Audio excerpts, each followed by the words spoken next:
আসসালামু আলাইকুম, this is Maria Pratha Tithi. Welcome to my daily blog. আশা করি সবাই ভালো আছেন। আল্লাহর রহমতে আমিও অনেক ভালো আছি।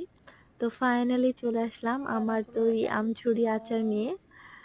তো আপনারা স্ক্রিনে দেখতে পাচ্ছেন যে আমার আমের আচারের কালারটা মাশাআল্লাহ খুবই সুন্দর হয়েছে।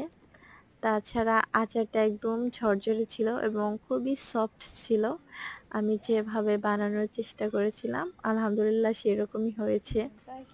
তো আমি আপনাদেরকে আজকে এই আমের আচারটা বানানোর সমস্ত প্রসেসিং দেখাবো। আশা করি সবাই পছন্দ করবেন। তো আচারটা বানানো কিন্তু একদমই সহজ। তো আমি প্রথমে আমের আচারটা বানানোর জন্য মশলা তৈরি করে নেব। তো এখানে আমি সাদা এলাচ এবং কালো এলাচ নিয়েছি। তারপরে আমি সজ নিয়েছি। তারপরে আমি জিরা নিয়েছি এখানে। তারপরে আমি এখানে নিয়েছি মিষ্টি সজ। তো সবগুলো উপকরণ আমি আগে থেকে ভেজে রেখেছিলাম। এগুলো আমি এখন পাটায় পিষে নেব। পিষে নেওয়ার পরে আমি এখন কড়াইতে গরম তেলের ভিতরে এখানে রসুন ছেড়েছি। তারপর কালো জিরা এবং তেজপাতা দিয়েছি। তো আমি খুব বেশি তেল ইউজ করি না, কারণ অতিরিক্ত তেল স্বাস্থ্যের জন্য ক্ষতিকর। এই জন্য আমি আর কি খুব বেশি তেল ইউজ করি না। তো ভাজা তেলের ভিতরে আমি চিনিটা দিয়ে চিনিটাও ভেজে নেব, কারণ এভাবে করে চিনি ভাজলে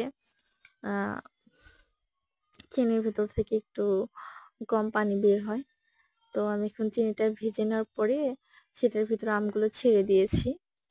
তো আমি এখন এভাবে করে কিছুক্ষণ নাড়বো। নাড়ার কারণে দেখা গেছে যে আমের ভিতর থেকে পানিগুলো চলে আসবে। তো এখন আমি পানিগুলোর সাথে আমগুলো জাল করে নেব। তো এটার ভেতরে আর কি আমটা সিদ্ধ হয়ে যাবে। অতিরিক্ত পানি অ্যাড করবেন না আপনারা। তো আমার ভাজা মোটামুটি শেষ। আমি এখন সবগুলো উপকরণ দিয়ে আচারটা রেডি করে নিয়েছি।